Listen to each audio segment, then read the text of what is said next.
اس کے بعد پھر جب یہ سپریشن کا ٹائم 1 مہینے کا ختم ہوا تو پھر آیات نازل ہوئیں جو کہ سورہ احزاب میں ہی ہے، آیت نمبر 28 اور 29، اور اس میں اللہ تعالیٰ نے اوپن چوائس دی رسول اللہ صلی اللہ علیہ وسلم کی ازواج کو، اور کہا کہ یا ایھا النبی کل ازواجک ان کنتن تردن الحیات الدنیا وزینتها فتعالین، کہ اے نبی اپنی ازواج سے کہیے کہ اگر آپ کو دنیا کی زندگی اور اس کی زینت چاہیے تو آپ آئیں، ہم آپ کو اچھے طریقے سے متاع اور سامان دے کر اچھے طریقے سے رخصت کر دیں گے۔ یعنی کہ اب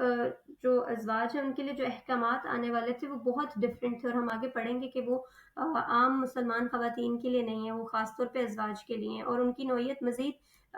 اسٹرکٹ ہونے والی تھی۔ تو ان کو یہ آپشن دی گئی کہ اگر وہ رسول اللہ صلی اللہ علیہ وسلم سے علیحدگی چاہتی ہیں تو اس میں کسی بات کو برا نہیں منایا جائے گا، بلکہ اچھے طریقے سے انہیں رخصت کر دیا جائے گا، کیونکہ اس کے بعد جو آنے والے انسٹرکشنز ہیں اس کے اوپر ان کو فالو کرنا پھر لازمی ہے، کیونکہ آگے اللہ تعالیٰ کہتے ہیں کہ اگر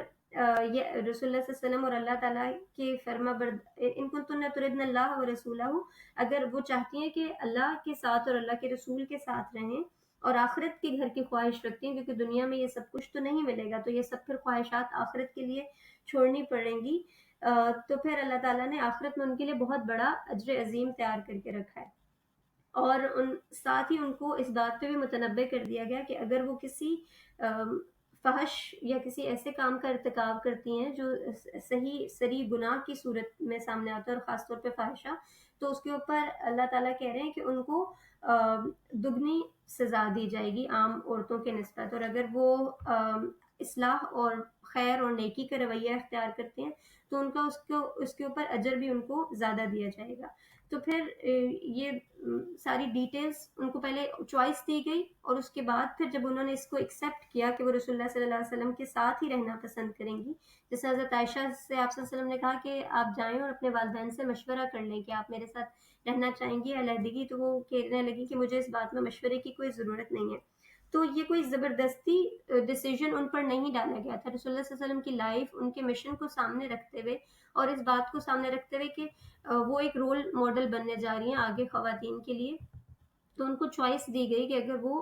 اس ریلیشن کو ختم کرنا چاہتی ہیں تو وہ کر سکتی ہیں۔ لیکن اس کے بعد جب وہ اس میں اپنی چوائس سے اس کو ایکسیپٹ کریں تو اللہ تعالیٰ کہہ رہے ہیں کہ اے نبی کی بیویوں، تم عام عورتوں کی طرح نہیں ہو، اور اس عام عورتوں میں پھر اس بات کو ایکسپلین کیا گیا کہ اب جب آپ بات کریں گی کسی سے تو اس بات میں نرمی نہیں ہونی چاہیے، کیونکہ منافقین کا یہ رویہ تھا کہ آپ صلی اللہ علیہ وسلم کے گھر بھی آتے تھے اور خواتین سے بہت بے تکلف ہونے کی کوشش کرتے، ان کے قریب جانے کی کوشش کرتے، تو اس میں پھر یہ کہا گیا کہ ایک تو آپ نے ان سے نرمی سے بات نہیں کرنی، اور پھر اگلی آیت میں وَقَرْنَ فِي بُيُوتِكُنَّ، اور اپنے گھروں میں ٹک کر بیٹھی رہو، یعنی بلا ضرورت بغیر کسی وجہ کے گھروں سے باہر نکلنے کی بھی انہیں اجازت نہیں تھی، اور زمانہ جاہلیت کی سی جہالت نہ دکھاؤ۔ اور آئی تھنک سورہ نور میں اس چیز کی ڈیٹیلز ہیں کہ جب آپ نے ان سے کچھ بھی لین دین بھی کرنا ہے تو وہ بھی پردے کے پیچھے سے کریں اور ڈائریکٹ ان سے بات نہیں کریں، اور یہاں پر مزید تلقین کی گئی کہ نماز قائم کریں اور زکوٰۃ دیں۔ اور آگے اللہ تعالیٰ کہتے ہیں انما یرید اللہ لیذھب عنکم الرجس اہل البیت، اللہ تعالیٰ چاہتے ہیں کہ وہ تم سے اس گندگی کو دور کر دیں جو یہ منافقین تم پر تھوپنا چاہتے ہیں، اور تمہاری اچھی طریقے سے پاکیزگی تاکہ آپ اختیار کر لیں، اور جو بھی آیات آپ کے گھر میں پڑھی جاتی ہیں اس کا ذکر کریں۔ تو یہ وہ آیات ہیں جو کہ اگر آپ قرآن پاک کھول کے اس کے پورے کانٹیکسٹ میں پڑھیں گے تو آپ کو بہت کلیئرلی واضح ہو جائے گا کہ یہ اسپیسیفکلی رسول اللہ صلی اللہ علیہ وسلم کی ازواج کے لیے ہیں۔ لیکن انفارچونیٹلی ہمارے معاشرے میں اس کو عام مسلمان خواتین کے لیے بھی ویسا ہی بتایا جاتا ہے، جو کہ پریکٹیکل بات نہیں ہے، جو کہ اس وقت کے کلچر کے لیے بھی پریکٹیکل نہیں تھی۔ اگر آپ ان تھاٹس جو اس اپروچ کو مانتے ہیں ان کے لیکچر سنیں گے تو وہ اسی آیت سے بات کو شروع کرتے ہیں، اور وہ کہتے ہیں کہ وَقَرْنَ فِي بُيُوتِكُنَّ، اپنے گھروں میں ٹک کر بیٹھی رہو اور بلا وجہ ضرورت سے باہر نہیں نکلو، اور جاہلیت کے زمانے کی طرح اپنی سج دھج نہ دکھاؤ۔ تو سج دھج تک تو بات سمجھ آتی ہے، کیونکہ وہ جب آگے ہم سورہ نور کو پڑھیں گے تو اس میں اللہ تعالیٰ منع کرتے ہیں کہ اپنی زینتوں کا اظہار نہ کرو، لیکن ایک جو مائنڈ سیٹ بنا دیا گیا ہے کہ عورتیں صرف گھر میں بیٹھیں اور وہ بلا وجہ نہیں نکلیں باہر، اور ایون ایک کوسچن یہ بھی اٹھتا ہے کہ کیا پھر وہ تعلیم اور تربیت کے لیے بھی نکلیں یا نہ نکلیں۔ تو شروع میں ایک بہت اسٹرکٹ ویو اس بات کا دیا گیا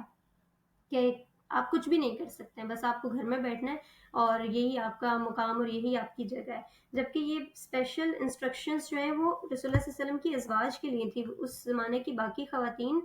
کھیتوں میں کام کر رہی تھیں، باغات ہوتے تھے، اس میں کھجوریں لگتی تھی، اپنے شوہروں کے ساتھ ہیلپ کرتی تھیں، پانی باہر لینے جانا ہوتا تھا، حتیٰ کہ انہیں رفع حاجت کے لیے بھی گھروں میں نہیں بیٹھ سکتے تھے، گھروں سے باہر جانا پڑتا تھا، جس سے ہم نے پیچھے دیکھا کہ وہ اس ٹائم میں عورتوں پر آوازیں کستے تھے۔ تو یہ سب سچویشنز پیش آتی تھی۔ رسول اللہ صلی اللہ علیہ وسلم کی وائفس کو اسپیشلی منع کر دیا گیا، ان کے لیے تو یہاں تک اسپیشل انسٹرکشن تھی کہ جب آپ صلی اللہ علیہ وسلم اس دنیا سے چلے جائیں تو ان کے بعد ان کی وائفس سے کوئی بھی شادی نہیں کر سکتا، اور یہ امت کی مائیں ہیں۔ یہ والی انسٹرکشنز عام خواتین میں سے کسی کے لیے بھی نہیں ہوتی۔ خدا نخواستہ کوئی بیوہ ہو جائے تو وہ کسی سے بھی شادی کر سکتی ہے۔ تو اس ڈفرینس کو مینٹین کرنا چاہیے کہ کون سی انسٹرکشنز جو ہیں وہ خاص طور پہ رسول اللہ صلی اللہ علیہ وسلم کی ازواج کے لیے آئی تھی، اور کون سی انسٹرکشنز عام مسلمان خواتین کے لیے آئی ہیں۔